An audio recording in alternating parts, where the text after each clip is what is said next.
일반적으로 알려져 있는 그런 당뇨 시기가 자기한테 딱 맞다고 생각을 하시고 많이 먹어도 괜찮은 줄 알았어요. 근데 이게 혈당을 많이 올리고 있는 거죠. 그걸 모르셨다는 겁니다. 그래서 피하라고 하는 건 뭐냐면은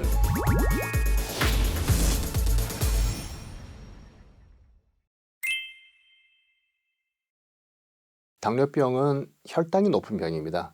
고혈당을 특징으로 하는 그런 병들을 다 묶어서 당뇨병이라고 이렇게 부르고 있습니다. 근데 한자를 보게 되면은 당은 포도당 할 때 당이고 뇨는 소변할 때 뇨예요. 그래서 소변으로 당이 빠져나오는 병이다라는 뜻이 되겠고, 소변으로 당이 빠져나오려고 그러면은 혈당이 높아야 돼요. 역사적으로 이제 당뇨병을 발견할 때 소변으로 당이 나오는 걸 먼저 발견했었기 때문에 당뇨병이라고 부르거든요.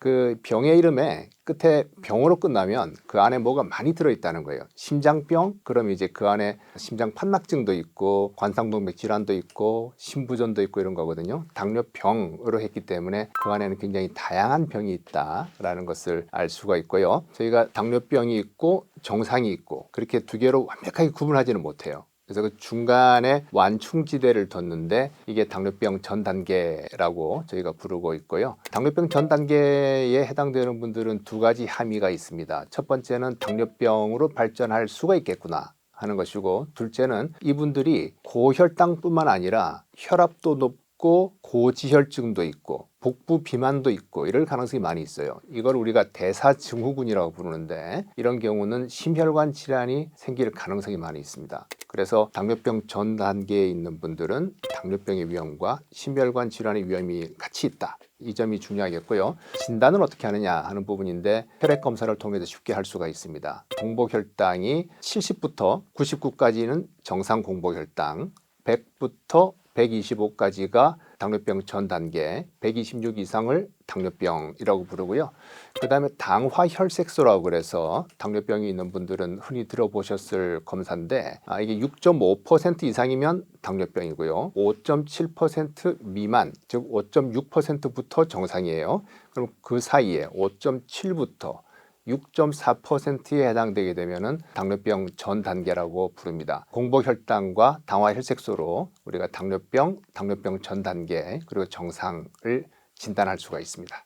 우리나라도 1960년대, 70년대 이럴 때 조사했을 때는 당뇨병이 거의 없었거든요. 근데 80년대, 90년대 거치면서 폭발적으로 증가를 했고, 최근 그 대한당뇨병학회에서 발간한 그 실태에 의하면 우리나라 30세 이상 성인에서 7명 중에 1명이 당뇨병을 가지고 있습니다. 그리고 60세 이상쯤 되면은 10명 중에 서너 명 정도가 가지고 있다, 이렇게 볼 정도로 굉장히 많습니다. 그리고 당뇨병 전 단계 같은 경우에도 당뇨병보다는 2배 내지 3배 정도 되는 사람들이 전 단계에 있거든요. 그래서 장차 당뇨병으로 진행할 분들이 굉장히 많이 있어서 앞으로도 더 늘어날 수 있겠구나라고 생각을 합니다. 최근에 소아청소년 비만이 많아지면서 20대, 30대의 당뇨병 환자가 점차 늘어나고 있는 추세입니다. 이러한 수치는 미국 사람보다 더 많은 수치거든요. 그러니까 미국에 가보시면 이렇게 비만한 사람들이 많잖아요. 우리나라는 그 정도 비만은 아님에도 불구하고 당뇨병이 많이 생기는데, 그것은 사회생활에 따른 스트레스라든지 이런 부분들도 꽤 작용할 것 같고요. 그리고 일부는 유전적인 영향이 또 커가지고 부모 양친이 다 당뇨병을 가지고 있고 내가 생활 습관이 썩 좋지 않아서 비만해지고 운동 안 하고 뭘 많이 먹고 이런 사람들 같은 경우에는 또 잘생기고 그러거든요. 그래서 2030 당뇨병이라고 부르기도 하는데,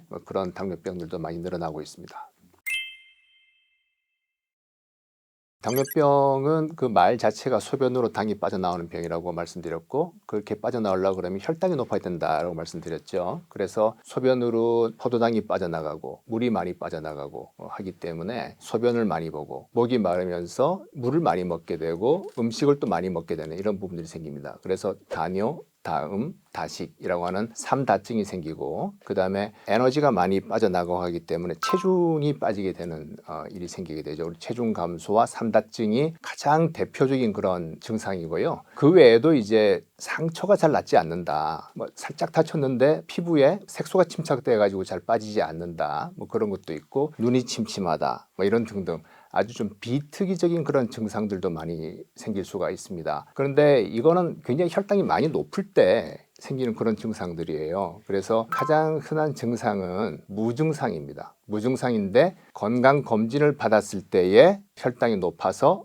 병원으로 오게 되는 경우들이 제일 많게 되겠습니다. 당뇨병이 합병증을 나누면 크게 이제 급성합병증과 만성합병증이 있어요. 급성합병증은 갑자기 혈당이 많이 올라가는 경우와 혈당이 떨어지는 경우가 있습니다. 혈당이 떨어지는 거는 인슐린을 주사를 맞았는데 식사를 안 했다든지 아니면 인슐린을 너무 많이 맞았다든지 이런 경우에 저혈당이 올 수 있어 가지고요. 저혈당이라고 하는 거는 자동차의 시동을 꺼뜨릴 수 있는 부분이기 때문에 굉장히 위험하다라고 보시면 되겠고, 그 다음에 혈당이 너무 높이 올라가 가지고서 생기는 문제들이 있을 수가 있습니다. 그래서 당뇨병성 케톤산증이라는 거는 이제 1형 당뇨병 환자한테 생기는 것이 있고, 그 다음에 고혈당 고삼투압 상태라고 해서 이건 2형 당뇨병 환자한테서 아주 높은 고혈당이 생기기도 하는데, 최근에는 이런 걸 이제 국민들이 고혈당 쇼크라고 이렇게 말씀을 하신 적도 있어요. 그래서 이런 급성 합병증이 있고요. 이거는 생명이 왔다 갔다 할 수 있는 그런 부분이고, 그다음 만성 합병증은 이제 주로 혈관에 나타나는 합병증인데 미세혈관 합병증 그리고 대혈관 합병증이 있습니다. 미세혈관 합병증은 눈, 콩팥, 신경, 그리고 대혈관 합병증은 심장의 관상동맥, 뇌혈관, 그리고 다리로 가는 말초혈관, 이런 곳에 생기는 합병증이 되겠고, 다양한 삶의 질을 떨어뜨리는 합병증도 생길 수가 있고 생명을 위협하는 합병증이 생길 수도 있습니다. 예를 들어서 이제 관상동맥이 막혔다, 심근경색이라고 그러죠. 바로 돌아가실 수가 있는 부분이고, 뇌혈관이 막혔다, 그러면 뇌졸중이 생기는 거잖아요. 뇌경색이라든지 이런 부분이 생기는 거라서 그것도 돌아가실 수 있는 부분. 그 다음에 다리로 가는 혈관을 막혔다, 그럼 다리가 썩어 들어갈 수가 있겠죠. 그래서 굉장히 위험하게 되겠습니다.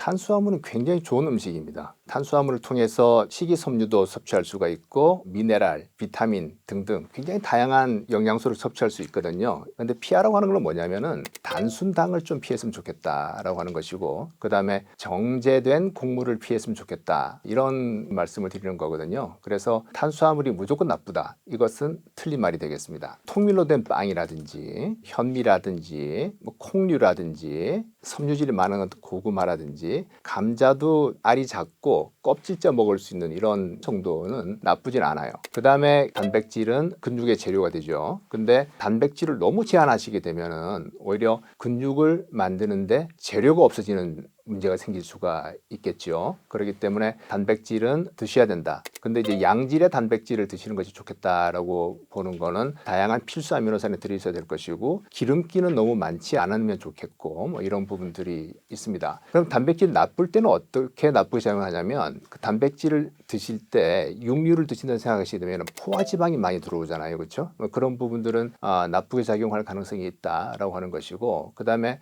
당뇨병 환자가 콩팥 합병증이 많이 생기거든요. 콩팥이 나쁠 때에 이 단백질을 너무 많이 먹게 되면은 이 단백질이 대사가 되어서 나오는 요소와 관계되어 있는 이런 부산물들, 암모니아 이런 부분들이 콩팥 기능의 악화를 가져올 수 있다라고 하는 그런 이야기들이 좀 있습니다. 그렇기 때문에 너무 과도한 단백 섭취는 나쁘다라고 이렇게 말씀드리고요. 그래서 대개 하루에 체중 킬로그램당 0.6에서 0.8g 그 이상은 먹지 않는 것이 좋겠다라고 이야기를 하는데, 한 60kg 정도 체중 나가는 사람한테서 소고기 한 1.5인분 정도가 단백 양이다라고 보시면 되거든요. 그래서 너무 과도하게만 먹지 않으시면 될 것 같습니다. 과일은 굉장히 좋은 음식인데 당뇨병 환자가 드셨을 때 혈당이 너무 많이 올라갈까 봐 걱정을 하는 거라서 아주 조심스럽게 섭취를 하시면 될 것 같습니다. 과일 중에서도 혈당을 많이 안 올리는 것도 있고 또 굉장히 많이 올리는 것도 있고 하거든요. 껍질이 많고 약간 시큼한 과일들은 대개는 혈당 지수가 낮고요. 껍질이 거의 없고 달콤한 맛이 나는 거는 혈당 지수가 높습니다. 연구에 의해서 이제 당뇨병에 좀 좋지 않다고 알려졌던 거니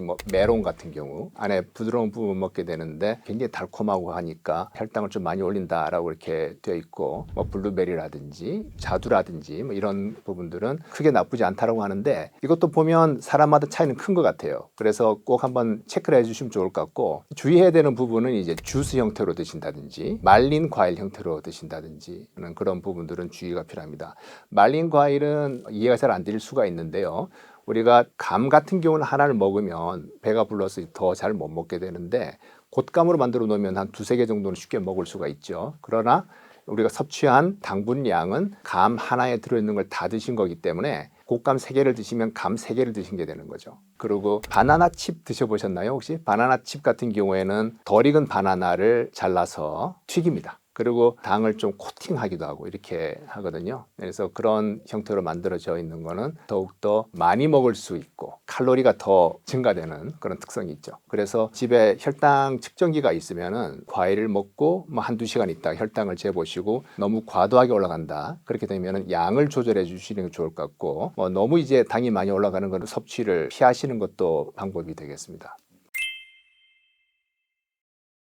당뇨병이 없고 혈당 스파이크만 보인다고 하시게 되면은 뭐 여러 가지 그 제안 드리는 요령들이 있거든요. 먼저 채소부터 먼저 먹어라든지 너무 당분만이 포함된 거 말고 약간의 지방을 좀 섞는다든지 뭐 이런 등등의 요령들이 많이 있는데 당뇨병까지 갔다. 라고 하게 되면은 이제 전략은 달라져야 됩니다. 이제 합병증을 막는 쪽으로 가야 되는데요. 공복 혈당이 많이 높다, 식후 혈당이 많이 높다. 둘 다 많이 높다. 이런 거에 따라서 약제 치료가 달라질 수가 있고 그리고 합병증에 따라 또 달라질 수가 있어요. 그래서 굉장히 복잡하긴 한데요. 당뇨병이 있는 상태라면은 약을 쓰셔야 되면 약을 쓰셔야 된다라는 걸 꼭 기억하시면 좋겠고 그 다음에 이제 필수품이 있습니다. 당뇨병 관리에 있어서 혈당 측정기죠. 내가 하고 있는 식단이 과연 식후 혈당을 높이지 않는가라는 것을 모니터링을 해주시는 것이 굉장히 좋을 것 같아요. 특히 외식을 하셨다든지 안 드시던 음식을 새로 드셨다든지 이럴 때는 한번 정도 체크해 보시면서 데이터를 바탕으로 관리를 해주시면 좋겠고 만약에 계속 체열을 해서 아프고 그런 불편함이 있으시면은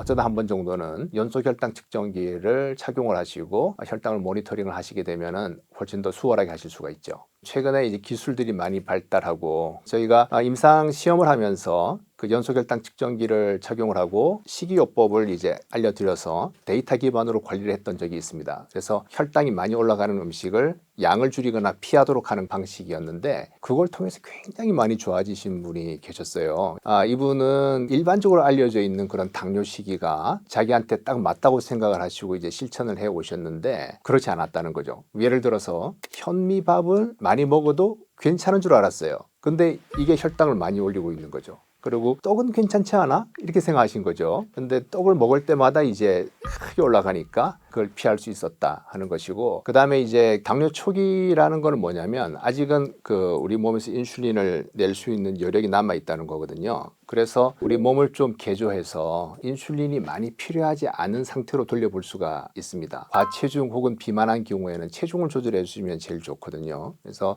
10 내지 15kg 정도의 체중 감량을 해주시게 되면은 당뇨병이 없어지는 경우를 볼 수가 있습니다. 또 하나는 뭐냐면 굉장히 체중이 많이 나가시는 분들 같은 경우에는 비만 대사 수술이라는 게 있어요. 수술을 통해서 체중 감량을 하시게 되면 대개 한 20kg, 25kg까지도 빠지는데 이렇게 되면은 당뇨병 초기인 분들은 당뇨병이 없어지는 걸 볼 수가 있죠. 근데 우리가 이게 당뇨병 완치라고 말하진 않아요. 왜냐하면 다시 체중이 늘면 당뇨병이 돌아올 수가 있기 때문에 그래서 저희가 암 치료를 할 때 암이 없어져 있는 상태 그러나 아직까지 재발이 불확실한 상태를 관해 상태라고 부르거든요. 그래서 저희가 당뇨병 관해가 되었다라고 이야기를 할 수가 있고 당뇨병 초기 단계이고 특히 과체중 혹은 비만이고 젊은 사람이라면 다시 정상 수준까지 돌릴 수가 있는 가능성이 있습니다. 당뇨병에 걸리면 아무래도 실망을 크게 하시게 되죠. 당뇨병을 극복해내지 못하고 당뇨병에 의해서 지배를 받는 그런 삶을 사시는 경우들이 많이 있습니다. 그런가 하면 당뇨병 뭐 아무것도 아니야 하면서 복잡한 그런 과정들, 혈당을 재고 인슐린 주사를 하고 이런 과정을 아무렇지도 않게 받아들이는 경우들도 많이 있거든요. 그래서 제가 항상 그런 분들한테는 당뇨병이 내 인생을 지배하도록 두지 말고 내가 당뇨병을 지배하고 관리할 수 있도록 하자라고 이렇게 말씀을 드립니다. 그래서 당뇨병이라든지 기타 그런 만성질환들은 어찌 보면 좀 사나운 개다 이렇게 생각을 하시고요. 그 개한테 그 공포를 느끼고 질려서 이렇게 억압당하는 게 아니라 잘 길들여서 반려견으로 데리고 가는 거죠. 어떤 사람들은 당뇨병이 내 인생의 건강 신호등이었다라는 그런 말씀을 하십니다. 자기 관리를 조금 잘 못하면 빨간불이 켜지는 건강 신호등으로 알고 지냈더니 오히려 더 오래 살고 더 건강하게 살았다라고 이렇게 말씀하시는 분도 계시거든요. 그래서 당뇨병을 내가 어떻게 하면 잘 관리하고 반려할 수 있을지 생각해 보시면 좋을 것 같습니다. I can't believe it's true. I'm just as surprised.